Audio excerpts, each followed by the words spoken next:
Hi, it's your old friend Doug here. LS Car Customs, where we're always open for business. Uh, Had a pretty good reaction to my last video. Appreciate everybody checking it out. I wanted to start off by saying, I was just busting Dan's balls. I didn't mean anything by it. He knows it. I was just picking on him. If you're watching, Dan, I was just busting your balls. It's okay. I don't expect Dan to know my name. Well, I'm just a little guy, but I'm glad he likes the build and has checked it out from time to time. Uh, that being said, a lot of people say, "Oh, you're better than Dan," or "You're better than this and that." I don't think anybody's better. Uh, I like what Dan does. He takes cars that aren't running, that sometimes are barely rollers, and he puts them on the road. It gets them driving, and you know, he'll be the first one to tell you, that if you got a running driving car, if you want to take it, buy it and take it to that next step, at least you've got a car that'll move under its own power, and I respect that. Um, so there's different ways to go about this hobby. Uh, I mean, you can go hog wild every nut and bolt.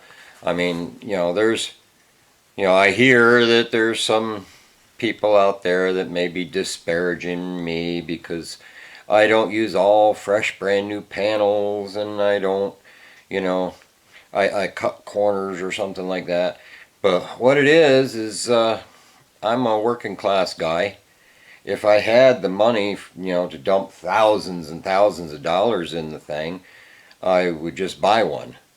But I don't, and nobody I know does. But this way, a working class guy like me can have a car like a Nomad and, not go into debt over the whole thing, and have the pride of having built it myself from stuff other people threw away. And, so I think there's something to be said for that. But, yeah, there's room out here for all of us. I mean, if I'm not your cup of tea, or you don't like the way I do things, that's fine, I'm not going to change the way I do things, because it's worked for me for 45 years. And in the end, I end up with what I want, more or less. And, back in the day when I had a shop and I did customers' cars, I mean, there was a different standard. I mean, they were paying big money, and they were paying for the new panels and, all that new stuff. And it was great, working like that. But, when I'm doing it for myself, there's nobody paying me to do it. So it all the money flows out of my account, not into my account. So, but I enjoy the build. I like coming across a roadblock or whatever and figuring out how to get past it to the next roadblock, and so forth and so forth.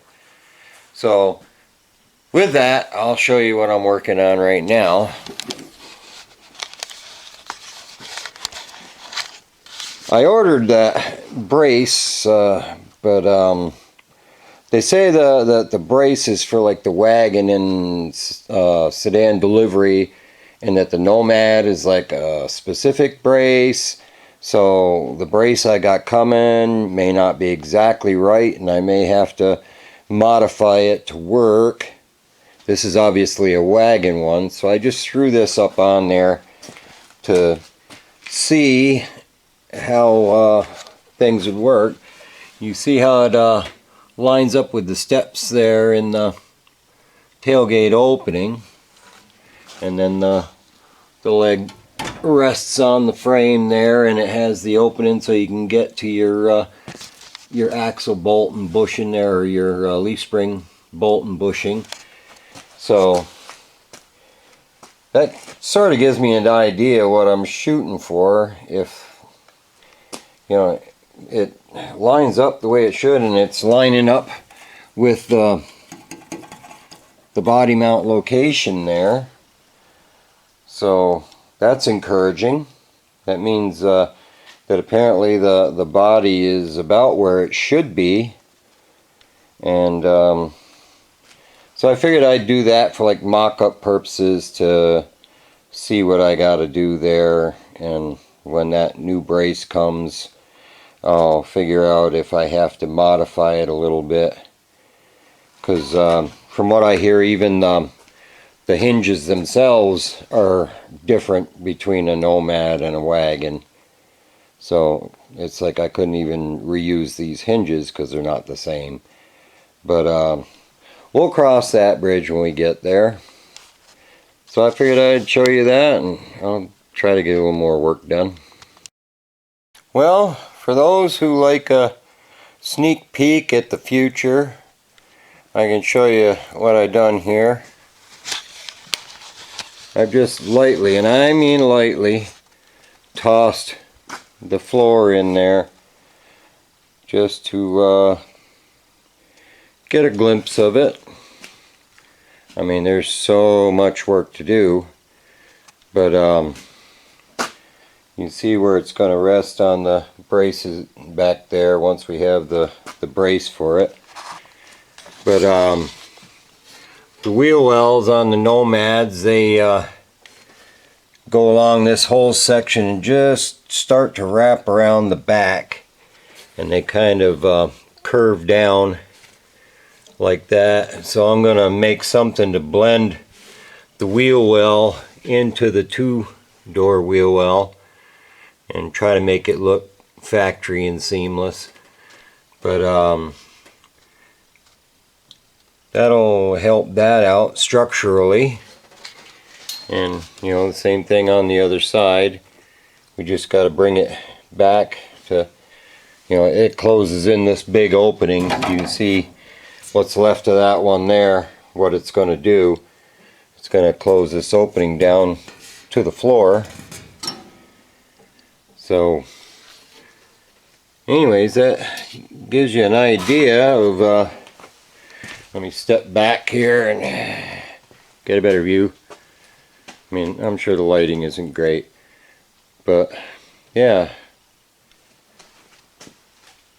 I'm going to have to fabricate a couple of different braces and things that I don't have, but we'll make it work. And like I said, with the spare tire delete, we won't have to run the goofy wagon tank, which I like that idea. And because you still, where the fill is, whether it's a Nomad or a two-door or whatever, the fill is behind this stainless panel that's hinged. And it would depend on whether it was a wagon gate or a wagon tank or a two-door tank as to where the tube routes to. So with the spare tire delete, I'll be able to route the tube as if it were still a two-door. The only difference is I'll have to make my own mounts for the tank on the bottom side, because the cargo floor doesn't have those. But that's pretty easy. That should be a no-brainer for me. So I figured you get a kick out of seeing that floor in there. I know I did. Anyways, I'll keep plugging away. Well, folks, we've come to the end of another fine piece of automotive journalism for today. If I make the video too long, YouTube might try to stuff a commercial there in the middle, and I don't like to be interrupted. So, once again, I appreciate everybody stopping by, even you, Dan, if you're watching. Remember, I was just kidding.